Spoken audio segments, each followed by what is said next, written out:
ஜெய் ஸ்ரீ கிருஷ்ணா.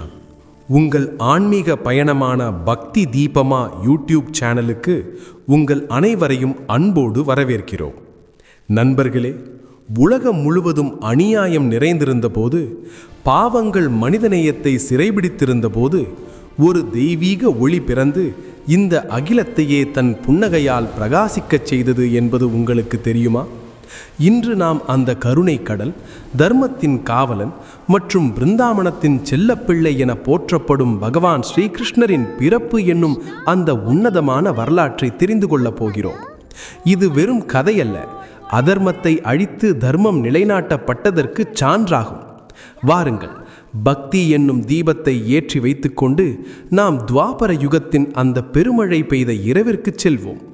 மதுராவின் சிறைச்சாலையில் சாக்ஷாத் அந்த நாராயணனே அவதரித்த அந்த தருணத்தை உணருவோம். இந்த வீடியோவை இறுதி வரை பாருங்கள், ஏனெனில் இன்றைய இந்த வரலாறு உங்கள் உள்ளத்தை பக்தி பரவசத்தில் ஆழ்த்தப் போகிறது. துவாபர யுகத்தின் இறுதியில் பூமியில் பாவமும் அநீதியும் எல்லை மீறி போனபோது பூமித்தாய் பசுவின் உருவம் எடுத்து பிரம்மதேவனிடம் சென்று தன்னை தற்காத்து கொள்ள முறையிட்டார். பிரம்மா அவரை விஷ்ணு பகவானிடம் அழைத்துச் சென்றார். விரைவில் தான் எது குலத்தில் அவதரித்து தீயவர்களிடம் இருந்து பூமியை விடுவிப்பதாக மகாவிஷ்ணு உறுதியளித்தார். அந்த சமயத்தில் மதுராவை உக்ரசேன மகாராஜா ஆட்சி செய்து வந்தார். ஆனால் அவரது கொடிய மகனான கம்சன் தன் தந்தையை பதவியிலிருந்து இறக்கிவிட்டு தானே அரசனாக அறிவித்து கொண்டான். கம்சன் மிகவும் கொடூரமானவனாக இருந்தாலும் தன் தங்கை தேவகி மீது மிகுந்த பாசம் வைத்திருந்தான். தேவகிக்கும் யது வம்சத்தைச் சேர்ந்த வசுதேவருக்கும் திருமணம் நடந்தபோது கம்சன் மிகுந்த அன்புடன் அவர்கள் அமர்ந்திருந்த ரதத்தை செலுத்தி வழி அனுப்பச் சென்றான். அப்போது திடீரென வானத்தில் இடி முழக்கத்துடன் ஒரு அசரீரி ஒலித்தது. மூர்க்கத்தனமான கம்சனே, நீ இவ்வளவு அன்போடு வழி அனுப்பும் இதே தேவகியின் 8வது குழந்தைதான் உன்னை கொல்லப் போகிறது என்று அந்த வானொலி எச்சரித்தது. இதை கேட்டதும் கம்சனின் அன்பு கோபமாக மாறியது. அவன் வாளை உருவி தேவகியை கொல்லத் துணிந்தான்.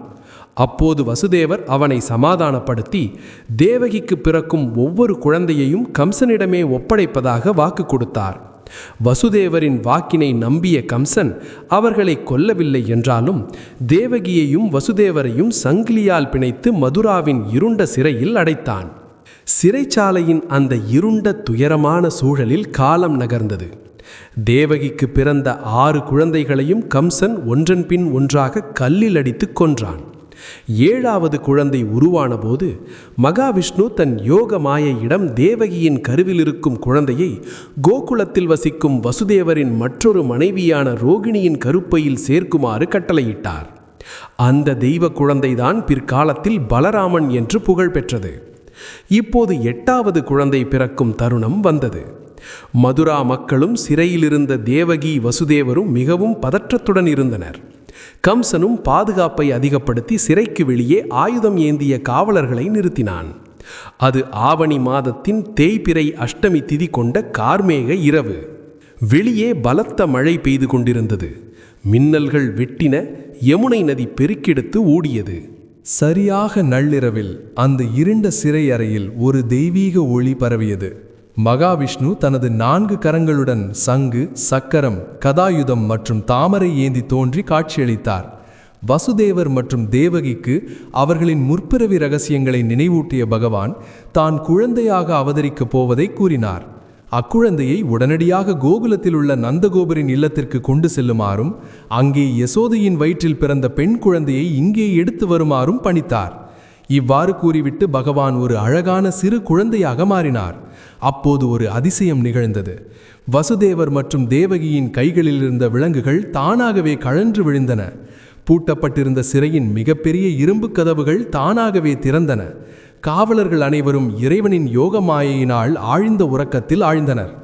வசுதேவர் குட்டி கிருஷ்ணரை ஒரு முரத்தில், அதாவது கூடையில் வைத்து தன் தலையில் சுமந்து கொண்டு சிறையில் இருந்து வெளியேறினார். பெரும் மழை பெய்து கொண்டிருந்தாலும் வசுதேவர் யமுனை நதியை நெருங்கிய போது யாதிசேஷன் தன் படங்களை விரித்து கொடை போல பிடித்து கொண்டு கிருஷ்ணர் நனையாமல் பாதுகாத்தார். யமுனையின் நீர்மட்டம் மிக உயரமாக இருந்தும் யமுனை தேவி கிருஷ்ணரின் பாதங்களை தொட்டவுடன் அமைதியாகி வசுதேவர் கடந்து செல்ல வழிவிட்டார். வசுதேவர் பாதுகாப்பாக கோகுலம் சென்று நந்தகோபரின் இல்லத்திற்குள் நுழைந்தார்.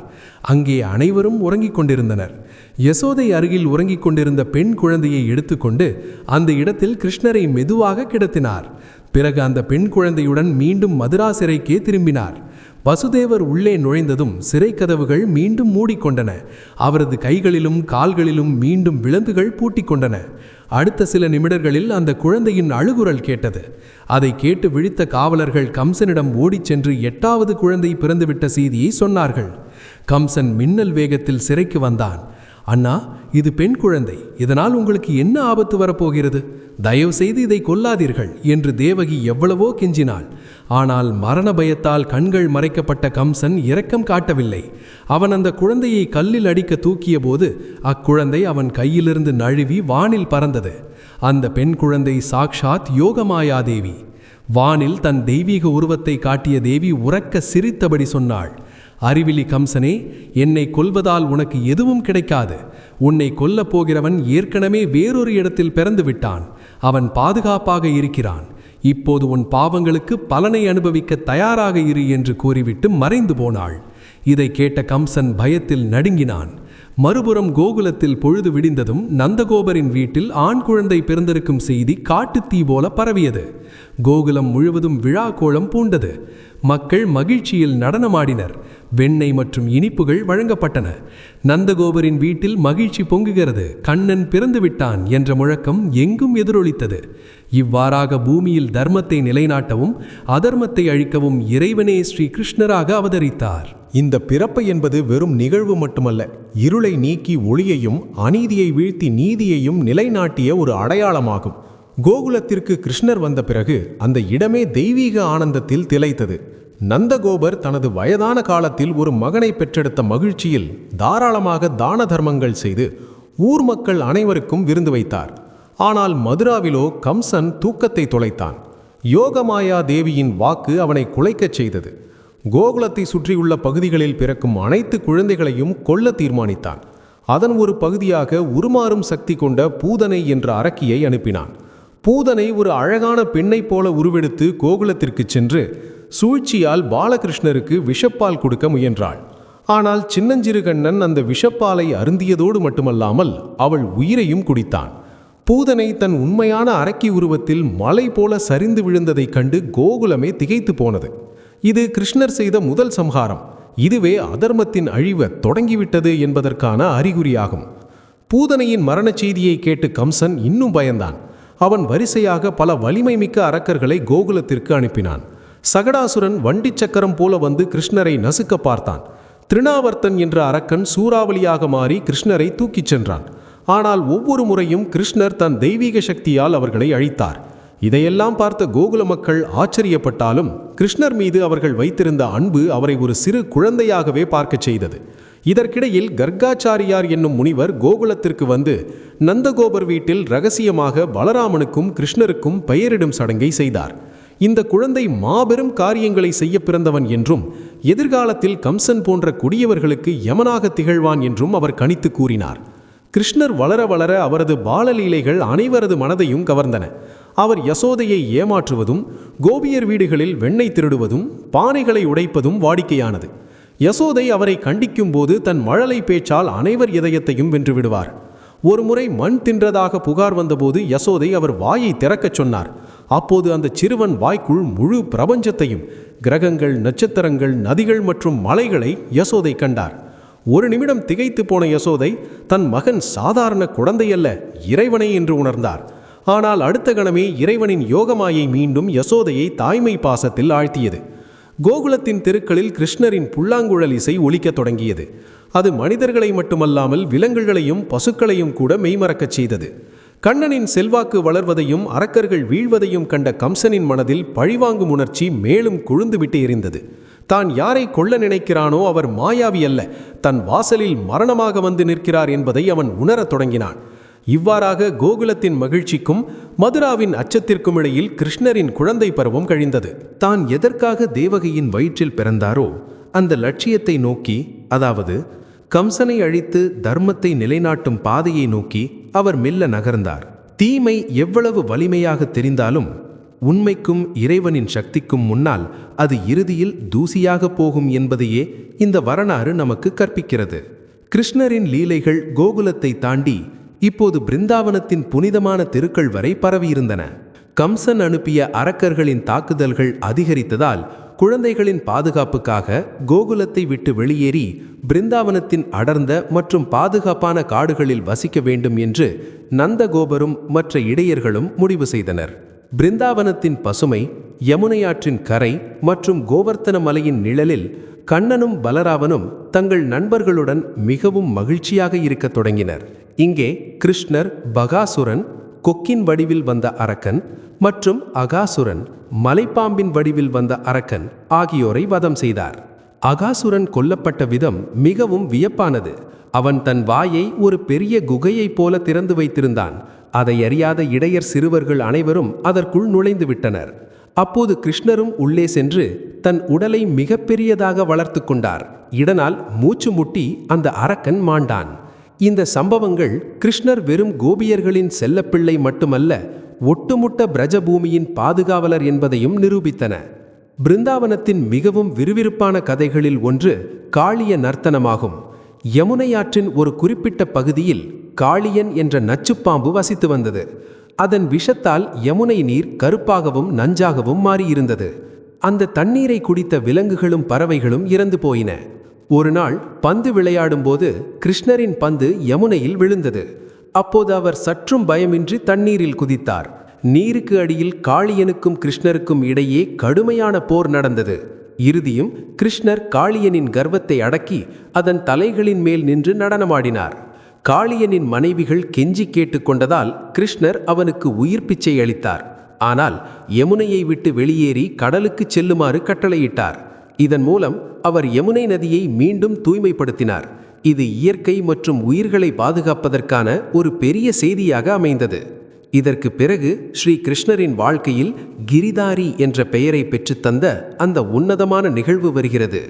பிரஜ மக்கள் நல்ல மழை பெய்ய வேண்டும் என்பதற்காக ஒவ்வொரு ஆண்டும் தேவர்களின் தலைவனான இந்திரனை வழிபடுவது வழக்கம். ஆனால் உண்மையில் நம்மை பாதுகாக்கும் கோவர்த்தன மலைக்கும் இயற்கைக்கும் தான் நாம் நன்றி சொல்ல வேண்டும் என்று கிருஷ்ணர் வாதிட்டார். கிருஷ்ணரின் பேச்சை கேட்டு அனைவரும் இந்திர வழிபாட்டை நிறுத்தினர். இதனால் கோபமடைந்த இந்திரன் பிரஜபூமியின் மீது இடைவிடாத மழையையும் பயங்கரமான புயலையும் ஏவினான். ஊரே வெள்ளத்தில் தத்தளித்தது. அப்போது கிருஷ்ணர் தன் சுண்டு விரலால் பிரம்மாண்டமான கோவர்த்தன மலையை தூக்கி பிடித்து மக்கள் மற்றும் கால்நடைகள் அனைவருக்கும் அடைக்கலம் கொடுத்தார். 7 நாட்கள் தொடர்ந்து மழை பெய்தும் கிருஷ்ணர் அசையாமல் நின்றார். இறுதியில் இந்திரனின் கர்வம் அழிந்து அவர் கிருஷ்ணரிடம் மன்னிப்பு கேட்டார். வழிபாட்டில் சடங்குகளை விட இயற்கையும் அன்பும் தான் முக்கியம் என்பதை இந்த லீலை கற்பித்தது. இறுதியாக கம்சனின் பாவங்களுக்கு முற்றுப்புள்ளி வைக்கும் காலம் வந்தது. கிருஷ்ணரையும் பலராமனையும் கொல்ல கம்சன் ஒரு கடைசி திட்டத்தை தீட்டினான். வில் திருவிழா என்ற பெயரில் அக்ரூரை அனுப்பி கிருஷ்ணரை மதுராவிற்கு அழைத்து வரச் செய்தான். கிருஷ்ணரும் பலராமனும் மதுராவிற்கு புறப்பட்டபோது யசோதை தாயும் கோபியர்களும் மனமுடைந்து போயினர். கிருஷ்ணர் இல்லாமல் ஒரு நிமிடம் கூட அவர்களால் இருக்க முடியவில்லை. ஆனால் கிருஷ்ணர் தன் பிறப்பின் உண்மையான நோக்கத்தை நிறைவேற்ற வேண்டியிருந்தது. மதுராவை அடைந்ததும் கிருஷ்ணர் கம்சன் ஏவிவிட்ட குவலயாபீடம் என்ற மதம் பிடித்த யானையையும் சாணூரன், முஷ்டிகன் போன்ற பலசாலி மற்போர் வீரர்களையும் கொன்றார். இறுதியில் அரச சபையில் கம்சனின் முடியை பிடித்து சிம்மாசனத்திலிருந்து கீழே தள்ளி தன் கையால் குத்தி அந்த கொடுங்கோலனை கொன்றார். கம்சன் இறந்ததும் மதுரா மக்கள் நிம்மதி பெருமூச்சு விட்டனர். வானிலிருந்து தேவர்கள் மலர் மாறி பொழிந்தனர். கிருஷ்ணர் நேராக தன் பெற்றோர் தேவகியும் வசுதேவரும் பல ஆண்டுகளாக சிறை வைக்கப்பட்டிருந்த இடத்திற்கு சென்று அவர்களை சங்கிலிகளிலிருந்து விடுவித்து அவர்கள் பாதங்களை தொட்டு வணங்கினார். தன் தாத்தா உக்ரசேனரை மீண்டும் மதுராவின் அரசராக்கினார். இவ்வாறு ஒரு சிறு குழந்தையாக தொடங்கிய இந்த பயணம் மதுராவின் அரசனை கொன்று தர்மத்தை நிலைநாட்டியதன் மூலம் அதன் உச்சத்தை எட்டியது. சத்தியத்தின் பாதையில் நடப்பவர்களை கடவுள் காப்பார் என்பதையும், கர்ப்பம் எவ்வளவு பெரியதாக இருந்தாலும் அது அழிவது உறுதி என்பதையும் கிருஷ்ணரின் இந்த அவதாரம் நமக்கு கற்பிக்கிறது. இதிலிருந்து கிருஷ்ணரின் வாழ்க்கையில் ஒரு புதிய அத்தியாயம் தொடங்கியது. அங்கு அவர் கோகுலத்தின் கண்ணனாக இருந்து துவாரகையின் மன்னராகவும் இறுதியில் அர்ஜுனனின் சாரதியாகவும் மாறினார். கம்சன் மறைவுக்கு பிறகு கிருஷ்ணரின் வாழ்க்கை மிகவும் தீவிரமான திசையை நோக்கி திரும்பியது. மதுரா இப்போது கம்சனின் பிடியிலிருந்து விடுவிக்கப்பட்டிருந்தாலும் ஆபத்து இன்னும் நீங்கவில்லை. கம்சனின் மாமனாரும் மகத நாட்டின் வலிமை மிக்க மன்னனுமான ஜராசந்தன் தன் மகள்களின் கணவன் கொல்லப்பட்டதற்கு பழிவாங்க மதுராவின் மீது 17 முறை போர் தொடுத்தான். ஒவ்வொரு முறையும் கிருஷ்ணரும் பலராமனும் அவனது பெரிய படையை தோற்கடித்தனர். ஆனால் அடிக்கடி நடக்கும் இந்த போரினால் மதுரா மக்களுக்கு பெரும் பாதிப்பு ஏற்படுவதை கிருஷ்ணர் உணர்ந்தார். மக்களின் அமைதி மற்றும் பாதுகாப்பிற்காக கிருஷ்ணர் ஒரு தைரியமான மற்றும் புத்திசாலித்தனமான முடிவை எடுத்தார். அவர் கடலுக்கு நடுவில் துவாரகை என்ற ஒரு தெய்வீகமான கோட்டையை கட்டினார். ஒரே இரவில் மதுராவின் மக்கள் அனைவரையும் தன் யோக சக்தியால் துவாரகைக்கு மாற்றினார். போர்க்களத்தை விட்டு வெளியேறி துவாரகைக்கு சென்றதால் இறைவனுக்கு ரன்சோட் என்றால் போர்க்களத்தை விட்டு நீங்கியவர் என்ற பெயரும் உண்டு. இது ஒரு பெரிய நன்மைக்காக சில சமயம் பின்வாங்குவதும் வீரமும் புத்திசாலித்தனமுமாகும் என்பதை நமக்கு உணர்த்துகிறது. துவாரகையின் அரசரான பிறகு கிருஷ்ணருக்கும் பாண்டவர்களுக்கும் இடையிலான உறவு பலப்பட்டது. அவர் குந்தியின், அதாவது கிருஷ்ணரின் அத்தையின் மகன்களுக்கு, குறிப்பாக அர்ஜுனனுக்கு நெருங்கிய நண்பராகவும் வழிகாட்டியாகவும் மாறினார். கம்சன் மறைவுக்கு பிறகு கிருஷ்ணரின் வாழ்க்கை மிகவும் தீவிரமான திசையை நோக்கி திரும்பியது. மதுரா இப்போது கம்சனின் பிடியிலிருந்து விடுவிக்கப்பட்டிருந்தாலும் ஆபத்து இன்னும் நீங்கவில்லை. கம்சனின் மாமனாரும் மகத நாட்டின் வலிமை மிக்க மன்னனுமான ஜராசந்தன் தன் மகள்களின் கணவன் கொல்லப்பட்டதற்கு பழிவாங்க மதுராவின் மீது 17 முறை போர் தொடுத்தான். ஒவ்வொரு முறையும் கிருஷ்ணரும் பலராமனும் அவனது பெரிய படையை தோற்கடித்தனர். ஆனால் அடிக்கடி நடக்கும் இந்த போரினால் மதுரா மக்களுக்கு பெரும் பாதிப்பு ஏற்படுவதை கிருஷ்ணர் உணர்ந்தார். மக்களின் அமைதி மற்றும் பாதுகாப்பிற்காக கிருஷ்ணர் ஒரு தைரியமான மற்றும் புத்திசாலித்தனமான முடிவை எடுத்தார். அவர் கடலுக்கு நடுவில் துவாரகை என்ற ஒரு தெய்வீகமான கோட்டையை கட்டினார். ஒரே இரவில் மதுராவின் மக்கள் அனைவரையும் தன் யோக சக்தியால் துவாரகைக்கு மாற்றினார். போர்க்களத்தை விட்டு வெளியேறி துவாரகைக்கு சென்றதால் இறைவனுக்கு ரன்சோட் என்றால் போர்க்களத்தை விட்டு நீங்கியவர் என்ற பெயரும் உண்டு. இது ஒரு பெரிய நன்மைக்காக சில சமயம் பின்வாங்குவதும் வீரமும் புத்திசாலித்தனமுமாகும் என்பதை நமக்கு உணர்த்துகிறது. துவாரகையின் அரசரான பிறகு கிருஷ்ணருக்கும் பாண்டவர்களுக்கும் இடையிலான உறவு பலப்பட்டது. அவர் குந்தியின், அதாவது கிருஷ்ணரின் அத்தையின் மகன்களுக்கு, குறிப்பாக அர்ஜுனனுக்கு நெருங்கிய நண்பராகவும் வழிகாட்டியாகவும் மாறினார். இதே காலத்தில் விதர்ப்ப நாட்டு இளவரசி ருக்மிணி கிருஷ்ணரையே தன் தெய்வமாக எண்ணி விரும்பியதால் அவர் விருப்பப்படியே ருக்மிணியை அழைத்து வந்து திருமணம் செய்து கொண்டார். ருக்மிணியின் சகோதரன் ருக்மி அவளை விருப்பமில்லாமல் சிசுபாலனுக்கு திருமணம் செய்து வைக்க முயன்றபோது இது நடந்தது. இது தவிர கிருஷ்ணர் சத்யபாமா, ஜாம்பவதி உள்ளிட்டோரையும் மணந்து கொண்டார். நரகாசூரன் என்ற அரக்கன் 16,000 பெண்களை சிறைப்பிடித்து வைத்திருந்த போது கிருஷ்ணர் அவனை அழித்து அந்த பெண்களை விடுவித்தார். சமுதாயத்தில் அவர்களுக்கு மரியாதை கிடைக்க வேண்டும் என்பதற்காக தன் பெயரையே அவர்களுக்கு தந்து அவர்களை தன் மனைவிகளாக ஏற்றுக்கொண்டார். இந்த நிகழ்வு அவர் எளியவர்களின் நண்பன் என்பதை காட்டுகிறது. காலம் செல்ல செல்ல குருக்ஷேத்திர போருக்கான சூழல் உருவானது. பாண்டவர்களுக்கும் கௌரவர்களுக்கும் இடையிலான பகையை தடுக்க கிருஷ்ணர் பல முயற்சிகளை எடுத்தார். அவர் தூதுவராக ஹஸ்தினாபுரத்திற்கு சென்று துரியோதனனிடம் பாண்டவர்களுக்கு வெறும் 5 ஊர்களையாவது கொடுக்குமாறு கேட்டார். ஆனால் கர்வமிக்க துரியோதனன் அந்த திட்டத்தை நிராகரித்ததோடு கிருஷ்ணரையே சிறைபிடிக்க துணிந்தான். அப்போது இறைவன் தன் விஸ்வரூபத்தை காட்டி அனைவரையும் நடுங்கச் செய்தார். போர் தொடங்கிய போது அர்ஜுனன் தன் உறவினர்களை எதிர்க்க முடியாமல் மனமுடைந்து ஆயுதங்களை கீழே போட்டார். அப்போது போர்க்களத்தில் கிருஷ்ணர் வழங்கிய உபதேசமே ஸ்ரீமத் பகவத்கீதையாகும். ஆன்மா அழிவற்றது என்றும் தர்மத்தை காக்க கடமையை செய்வதே ஒரு மனிதனின் முதல் வேலை என்றும் அர்ஜுனனுக்கு விளக்கினார். ஒரு சிறந்த ஞானியாக அவர் அன்று வழங்கிய அறிவு இன்றும் மனிதகுலத்திற்கு வழிகாட்டுகிறது. மகாபாரத போரில் தான் ஆயுதம் ஏந்த மாட்டேன் என்று கிருஷ்ணர் உறுதிமொழி எடுத்திருந்தார். ஆனால் தன் புத்திசாலித்தனத்தால் பாண்டவர்கள் வெற்றி பெற உதவினார். பீஷ்மர், துரோணாச்சாரி மற்றும் கர்ணன் போன்ற பெரிய வீரர்கள் அதர்மத்தின் பக்கம் நின்றதால் அவர்கள் வீழ்வதற்கு வழிவகுத்தார். போர் முடிந்து துரியோதனன் இறந்தபோது தன் மகன்களின் இழப்பால் துயருற்ற காந்தாரி கிருஷ்ணருக்கு ஒரு சாபமிட்டார். உன்னுடைய யாதவ குலமும் இப்படியே சண்டையிட்டு அழியும் என்று சொன்னார். இறைவன் அந்த சாபத்தை சிரித்துக்கொண்டே ஏற்றுக்கொண்டார்.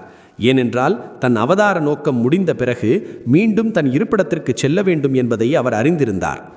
போர் முடிந்து 36 ஆண்டுகளுக்கு பிறகு யாதவர்களுக்குள் மோதல் ஏற்பட்டு அவர்கள் தங்களுக்குள்ளேயே சண்டையிட்டு அழிந்தனர். கிருஷ்ணர் பூமியை விட்டு பிரியும் நேரம் வந்தது. ஒரு நாள் அவர் ஒரு மரத்தின் அடியில் தியானத்தில் இருந்தபோது ஜரா என்ற வேடன் கிருஷ்ணரின் காலை ஒரு மானின் கண் என தவறாக கருதி விஷ அம்பு எய்தான். இறைவன் அந்த வேடனை மன்னித்துவிட்டு தன் தெய்வீக உருவத்தில் வைகுண்டம் திரும்பினார். கிருஷ்ணரின் வாழ்க்கை ஒரு முழுமையான பாடம். அவர் வெண்ணெய் திருடும் சிறுவன், புல்லாங்குழல் வாசிக்கும் காதலன், வீரம்மிக்க போர் வீரன், தந்திரமான அரசியல்வாதி மற்றும் முழுமுதற் கடவுள் என பல ரூபங்களில் நமக்கு வழிகாட்டுகிறார். வாழ்க்கை எப்படிப்பட்டதாக இருந்தாலும் அதை மகிழ்ச்சியோடு வாழ வேண்டும் என்பதையும் எப்போதும் தர்மத்தின் பக்கம் நிற்க வேண்டும் என்பதையும் அவர் கதை நமக்கு உணர்த்துகிறது. கிருஷ்ணரின் கதை ஒரு சாதாரண மனிதனின் வரலாறு அல்ல, அது ஒரு முடிவில்லாத காவியம். கிருஷ்ணரின் வாழ்க்கையில் அவரது ஏழை நண்பன் சுதாமாவுடனான சந்திப்பு மிகவும் நெகிழ்ச்சியானது. இறைவனுக்கு பணம் முக்கியமல்ல, உண்மையான அன்பும் பக்தியும் தான் தேவை என்பதை இது நிரூபிக்கிறது.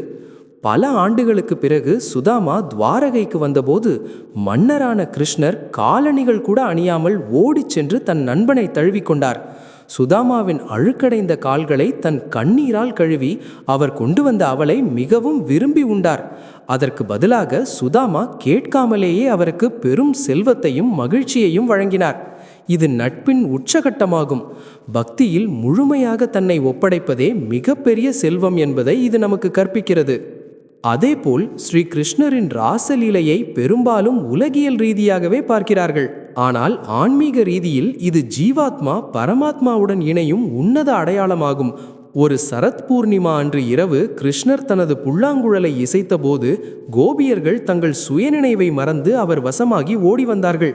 இங்கே கோபியர்கள் என்பது உலக பந்தங்களை எல்லாம் அறுத்து இறைவனிடம் தஞ்சமடைந்த பக்தர்களை குறிக்கும். ராசலீலையில் கிருஷ்ணர் எத்தனை வடிவங்கள் எடுத்தாரோ அத்தனை வடிவங்களிலும் ஒவ்வொரு கோபியுடனும் நடனமாடினார். இது இறைவன் ஒவ்வொரு இதயத்திலும் வாசம் செய்கிறார் என்பதையும் அவர் ஒவ்வொரு பக்தருக்காகவும் தனிப்பட்ட முறையில் துணை நிற்கிறார் என்பதையும் காட்டுகிறது. இது நான் மற்றும் நீ என்கிற வேறுபாடு மறைந்து வெறும் ஆனந்தம் மட்டுமே மிஞ்சும் ஒரு தெய்வீக நிலை. காமதேவனின் கர்வத்தை அடக்கவே கிருஷ்ணர் இந்த லீலையை நிகழ்த்தினார். இதன் மூலம் தனது அன்பு முற்றிலும் ஆன்மீகமானது மற்றும் எதிர்பார்ப்புகள் அற்றது என்பதை அவர் நிரூபித்தார். ஸ்ரீ கிருஷ்ணரின் யோகேஸ்வரன் என்கிற வடிவம் மகாபாரத போரில் மிக தெளிவாக வெளிப்படுகிறது. குருக்ஷேத்திரம் என்பது வெறும் போர்க்களம் மட்டுமல்ல, அது மனிதனுக்குள் நடக்கும் சரி மற்றும் தவறுக்கு இடையிலான போராட்டத்தின் அடையாளம். அர்ஜுனன் தனது சொந்தங்களுக்கு எதிராக ஆயுதம் ஏந்த மறுத்தபோது உடல் அழிவுக்குரியது ஆனால் ஆத்மா அழிவற்றது என்று கிருஷ்ணர் அவருக்கு புரிய வைத்தார். பலனை எதிர்பார்க்காமல் கடமையை செய்ய வேண்டும் என்கிற கர்மயோக செய்தியை அவர் வழங்கினார். கிருஷ்ணர் அர்ஜுனனுக்கு தனது விஸ்வரூபத்தை காட்டினார். அதில் ஒட்டுமொத்த படைப்பு, தேவர்கள், அசுரர்கள் மற்றும் காலம் என அனைத்தும் அடங்கியிருந்தன. அந்த நொடியில் கிருஷ்ணரே ஆதி மற்றும் அந்தம் என்பதை அர்ஜுனன் உணர்ந்தார். கீதையின் அந்த அறிவு பல ஆயிரம் ஆண்டுகளுக்கு பிறகும் இன்றும் வாழ்க்கையின் கடினமான சூழலில் இருப்பவர்களுக்கு துணையாக இருக்கிறது. அமைதி என்பது ஆயுதத்தை கைவிடுவதால் மட்டும் வருவதல்ல, தர்மத்தை காக்க போராடுவதாலும் வரும் என்பதை கிருஷ்ணர் நமக்கு கற்பிக்கிறார். கிருஷ்ணரின் வாழ்க்கையில் மற்றொரு அற்புதமான அம்சம் நரகாசுரனை வதம் செய்ததும் 16,100 பெண்களை மீட்டதும் ஆகும்.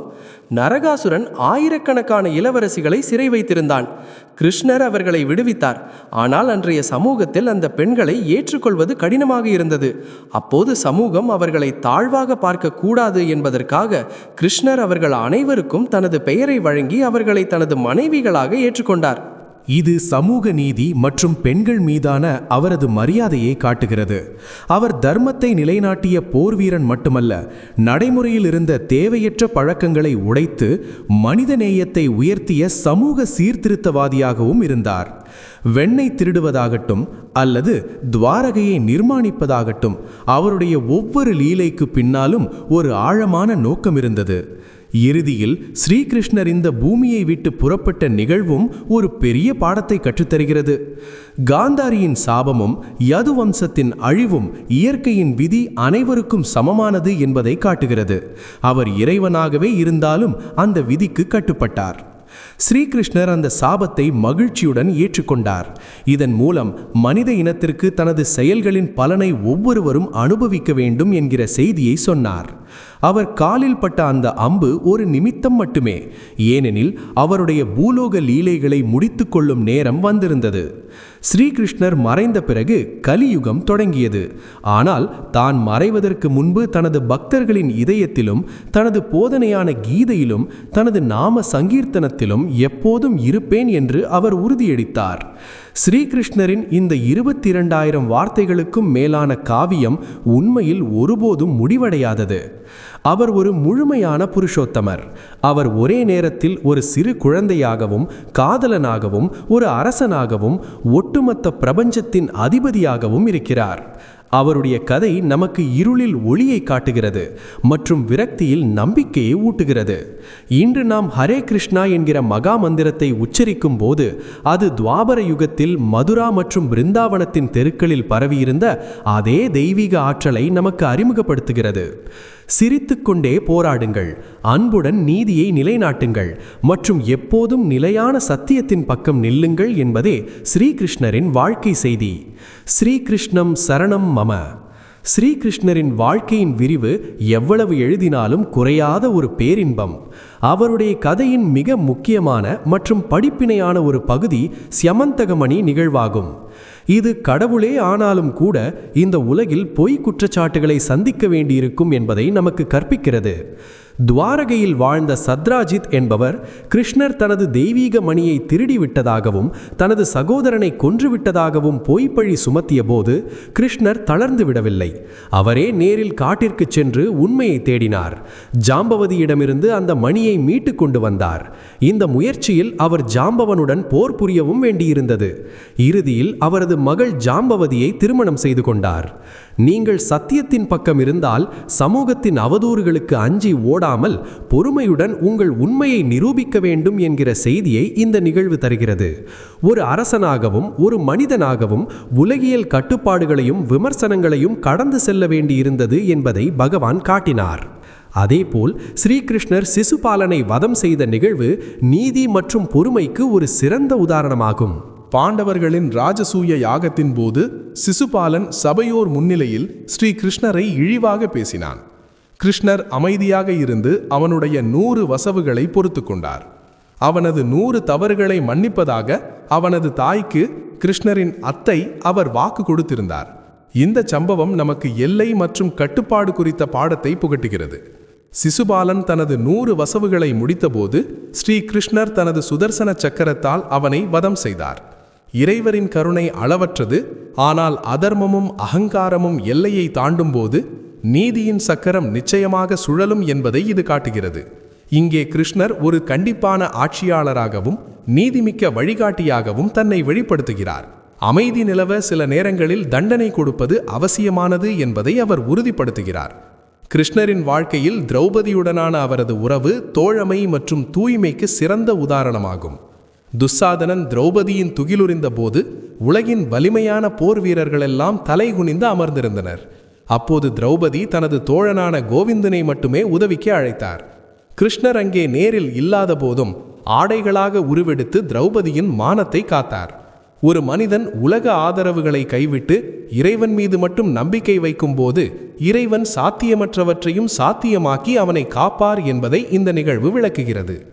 கிருஷ்ணர் மற்றும் திரௌபதியின் உறவு என்பது ஒரு ஆணுக்கும் பெண்ணுக்கும் இடையிலான உறவு வெறும் உடல் சார்ந்தது மட்டுமல்ல, அது ஆன்மீகம் மற்றும் நம்பிக்கையின் அடிப்படையிலும் அமையலாம் என்பதை சொல்கிறது. தனது இறுதி காலத்தில் யது வம்சத்தின் அழிவு நெருங்கிய போது ஸ்ரீ கிருஷ்ணர் தனது நண்பரும் பக்தருமான உத்தவருக்கு வழங்கிய உபதேசமே உத்தவ கீதை என்று அழைக்கப்படுகிறது. இதில் அவர் பற்றுறுதி, பக்தி மற்றும் ஞானத்தின் இரகசியங்களை விரிவாக விளக்கினார். இந்த உலகில் நாம் காண்பது அனைத்தும் ஒரு மாயை என்றும் உண்மையான சத்தியம் என்பது ஆத்மா மட்டுமே என்றும் அவர் உத்தவரிடம் கூறினார். விலங்குகள், பறவைகள் மற்றும் இயற்கையின் மூலம் 24 குருக்களின் கதையை அவர் சொன்னார். கவனிக்கும் திறன் இருந்தால் இறைவன் நமக்கு இயற்கையின் ஒவ்வொரு துகளிலும் கல்வியை கற்பிக்கிறார் என்பதை இது நிரூபிக்கிறது. உத்தவ கீதை என்பது உண்மையில் பகவத்கீதையின் ஒரு எளிய மற்றும் நடைமுறை விளக்கமாகும். இது மனிதனை பற்றுக்களிலிருந்து விடுவித்து மோட்சத்தை நோக்கி அழைத்துச் செல்கிறது. ஸ்ரீ கிருஷ்ணரின் ஆளுமை பன்முகத்தன்மை கொண்டது. பிருந்தாவனத்தில் அவர் எவ்வளவு மென்மையானவரோ அதே அளவு குருக்ஷேத்திரத்தில் கடுமையானவர். துவாரகையில் அவர் எவ்வளவு சாமர்த்தியமான அரசியல்வாதியோ அதே அளவு குசேலரின் இல்லத்தில் எளிமையானவர். அவருடைய புல்லாங்குழல் அன்பு மற்றும் அமைதியின் அடையாளம் என்றால், அவருடைய சுதர்சன சக்கரம் அதர்மத்தின் அழிவுக்கான அடையாளம். வாழ்க்கை என்பது ஒரு பிரச்சனை அல்ல, அது ஒரு கொண்டாட்டம் என்பதை கிருஷ்ணர் நமக்கு கற்பிக்கிறார். அவர் எப்போதும் துயரப்படுவதில்லை, எப்போதும் புன்னகைக்கிறார். சிறையில் பிறந்தபோதும் சரி, அல்லது இறுதியில் அம்புபட்டு மரத்தடியில் இருந்தபோதும் சரி, அவர் புன்னகையை இழக்கவில்லை. சோகம், மகிழ்ச்சி, போர், அமைதி, பிரிவு மற்றும் இணைவு என அனைத்து உணர்வுகளும் நிறைந்த ஒரு முழுமையான காவியம் அவருடைய வாழ்க்கை. இன்று நாம் கிருஷ்ணரை நினைக்கும் போது அவருடைய சிலைகளை வணங்குவதை விட அவருடைய கருத்துக்களை பின்பற்றுவது மிகவும் அவசியமானது. பலனை எதிர்பார்க்காம கடமையை செய்யும் அவருடைய கர்மயோக கொள்கைதான் இன்றைய மன அழுத்தமான காலத்தில் மன அமைதிக்கான ஒரே வழி. பலனை பற்றி கவலைப்படாமல் தனது வேலையில் மூழ்கி விடுவதே உண்மையான வழிபாடு என்பதை அவர் நமக்கு கற்பிக்கிறார். ஸ்ரீ கிருஷ்ணரின் இந்த மாபெரும் கதை உலகில் எப்போதெல்லாம் இருள் சூழ்கிறதோ அப்போதெல்லாம் அவர் ஏதோ ஒரு ரூபத்தில் நம்மிடையே வந்து சரியான வழியை காட்டுவார் என்கிற நம்பிக்கையை தருகிறது. எப்போதெல்லாம் தர்மம் அழிகிறதோ அப்போதெல்லாம் நான் தோன்றுவேன் என்கிற அவருடைய வாக்குறுதி ஒரு ஸ்லோகம் மட்டுமல்ல, அது ஒவ்வொரு யுகத்திற்குமான நித்தியமான உண்மை. கிருஷ்ணர் நேற்றும் இருந்தார், என்றும் இருக்கிறார். என்றென்றும் மனிதகுலத்தின் இதயத்தில் அன்பின் மற்றும் நீதியின் உந்துதலாட வாழ்வார். ஹரே கிருஷ்ணா.